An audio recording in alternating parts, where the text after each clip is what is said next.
Today's episode of the Tavern Chat podcast is brought to you in part by Flipboard. Flipboard is one of those apps that you don't realize you're using it as much as you are until you don't have it. My prior phone, which was a Google Pixel, had it pre-installed. I used it constantly. It was a great place to catch current events, stories of interest, just fun stuff, all in one place. And I changed to an iPhone, and it took me a while to figure out that I was missing something, and what I was missing was Flipboard. So, if you don't have it installed on your phone or tablet, go to flipboard.com and correct that now.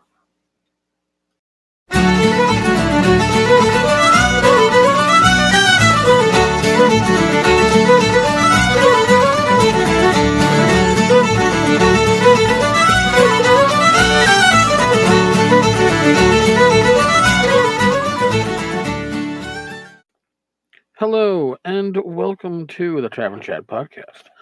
I'm your host, Eric Tenkar, your bartender in the OSR, your main proprietor at the Tenkar's Tavern blog.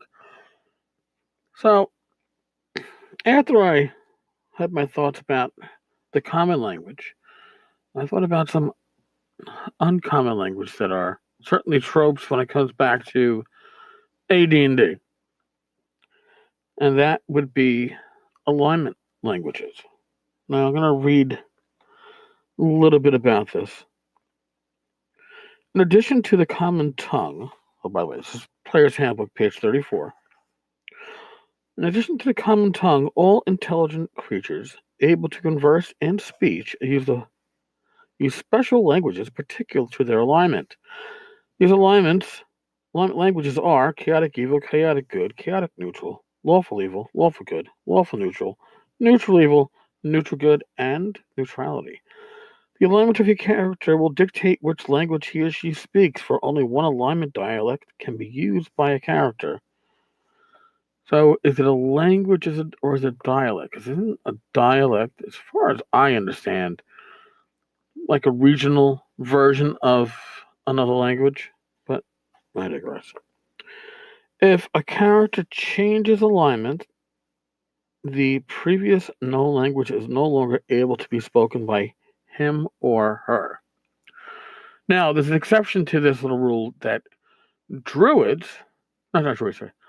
assassins can learn Druidic. They can learn Thieves' Cant, but they can also learn alignment languages other than their own. At a higher, it's a higher level ability, but still, it's an ability of assassins in AD&D. But now, you notice how I include Thieves' Cant and Druidic. Here's what it says about assassins. Assassins with intelligence of 15 or more able to learn an alignment tongue, even though special languages of Druids and Thieves. This ability gained at 9th level. So somehow, Druidic and Thieves' Cant are separate languages, but they are treated as alignment tongues. So, now if you, for instance, had a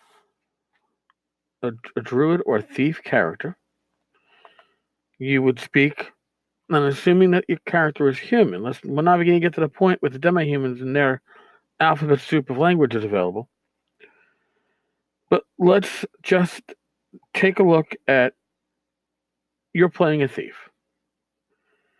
Your thief is neutral good. Or, actually, I don't remember if AD&D could have a neutral good thief. Lawful neutral. Your thief is lawful neutral. Your thief speaks common. Your thief also speaks lawful neutral. And your thief speaks Thieves' Cant.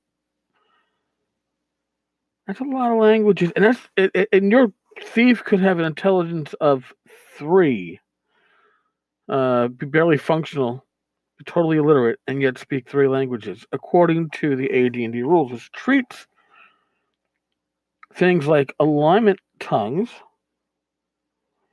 or alignment languages and class-specific languages, additional languages. Now, when I used to run AD&D back in my teen and early 20 years, we're talking early 80s up to early 90s,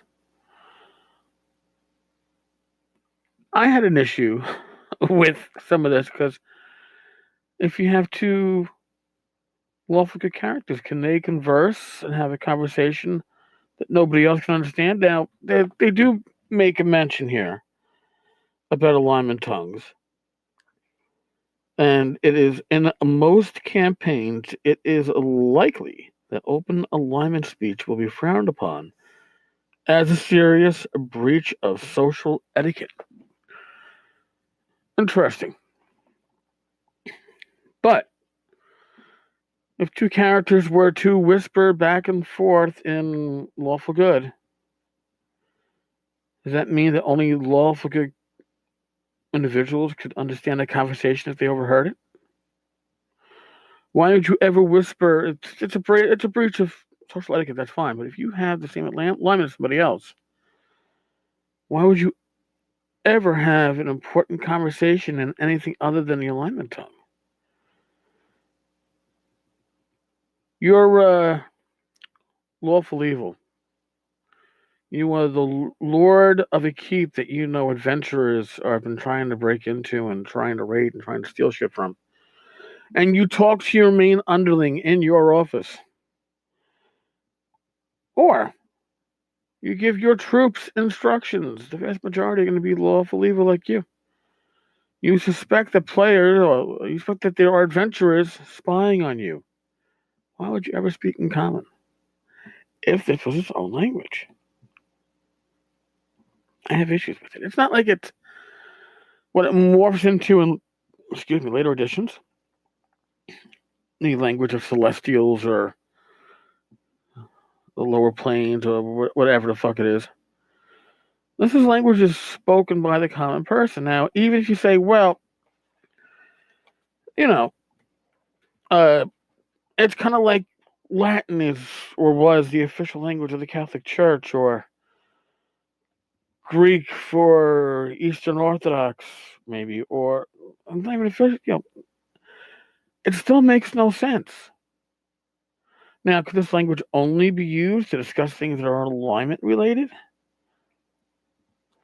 Let's move on to Druidic. We give Druids their own language, but it's separate from neutrality.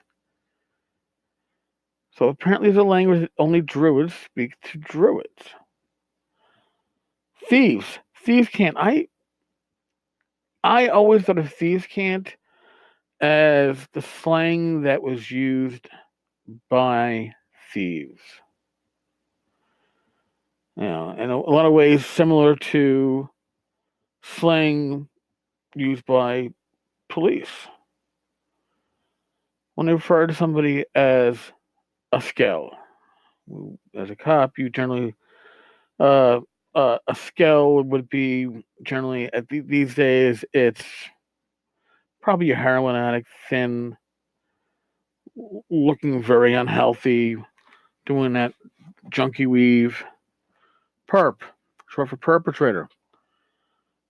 It's something that you refer to. Well, yeah, the perp did escape through a window onto a fire escape after, removing property that wasn't their own. It's almost like legal speech. So cops can converse in this, and I'm sure that thieves have their own variation of such, but a lot of occupations do. I don't have a problem with the thieves can't so much, but it shouldn't be its own language. It should be, a couple dozen words that thieves switch around, and the average person might be able to figure some of it out. Again, language in earlier versions of D&D, there's just so much weirdness to it, I guess. I mean, how about all the languages spoken? An elf, all elven characters are able to speak the following languages in addition to that of their chosen alignment: Elvish, Gnome, Halfling, Goblin, Hobgoblin, Orcish, Gnoll, and the common tongue of man.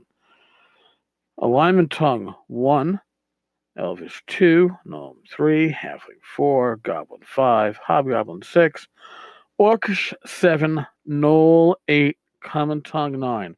So an elf speaks 9 languages in your AD&D campaign, and doesn't say that it isn't fluent. Doesn't say it's just a smattering. No, it says 9 languages. Does that mean that an elf can then learn additional languages based upon their intelligence?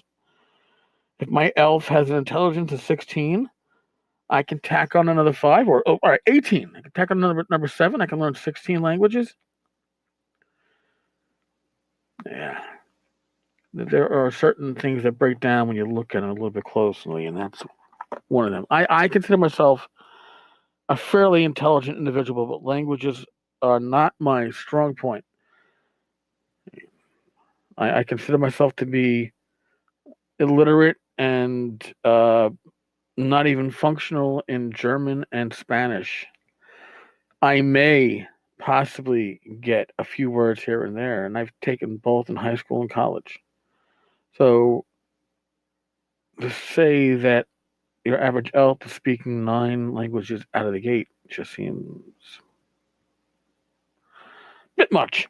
In any case, just some things to chew on.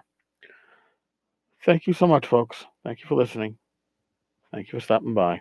I would enjoy my time I spend with you. If you all could remember this, I'm recording this early on a Wednesday evening. Wednesdays, 9 p.m. Eastern on the Tankar's Tavern Discord server. We do a live voice chat from 9 p.m. to 11 plus.